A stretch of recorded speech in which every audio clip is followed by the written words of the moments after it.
السلام عليكم ورحمة الله وبركاته. أهلا بيكم في قناة شوكة وسكينة مع حورية. تعالي بقى، احنا في موسم المانجا دلوقتي، والمانجا اللهم بارك. أعزمك على كوباية مانجا زي اللي بنشربها في أي كافيه وبندفع فيها قد كده. أنا بقى هعملها لك في البيت وأقول لك على معلقة المعلقة السر اللي بيحطوها في المانجا دي، وبيخلوها فعلا تقيلة قوي وبنحس إن هي مانجا صافي. بس دلوقتي نبتدي ونقول بسم الله الرحمن الرحيم. الأول معانا مانجا ومعانا المعلقة السر. ايه هي يا حورية؟ معلقة النشا. معلقة النشا دي فعلا يا جماعة بتخلي العصير تقيل وجميل. وسكر على حسب بقى، بتحطي معلقتين 3 4 زي ما انتي عايزة.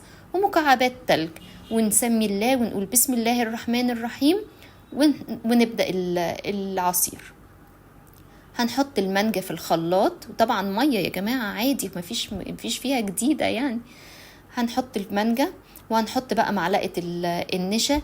على فكره احنا بنفتكر ان هما بيحطوش ميه كتير وبتبقى مانجا صافي، لكن لا طبعا هما لازم يكسبوا.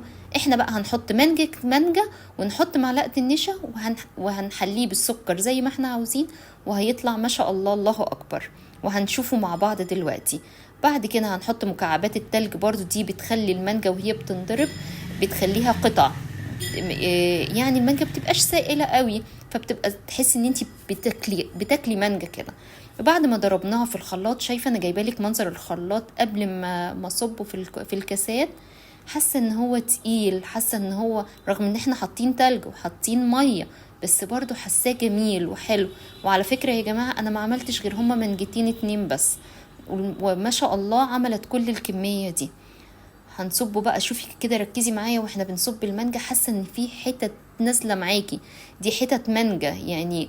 واللي متقلها كده انا ضرباه كويس على فكره، اللي متقلها هي معلقه النشا والتلج اللي احنا حطيناه. شايفه منظره جميل، الله اكبر ما شاء الله، الف هنا. في حاجة بقى كمان، في ممكن نضيف له بدل المعلقة النشا ممكن نحط قرع العسل، بس هو ما كانش متوفر عندي دلوقتي. لو عايزة ممكن قوليلي في اي كومنت واحنا ان شاء الله نعمله مع بعض.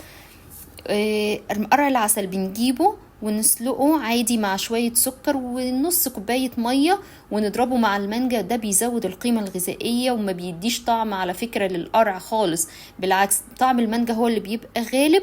وزي ما قلتلك بيزود كمان القيمة الغذائية في العصير.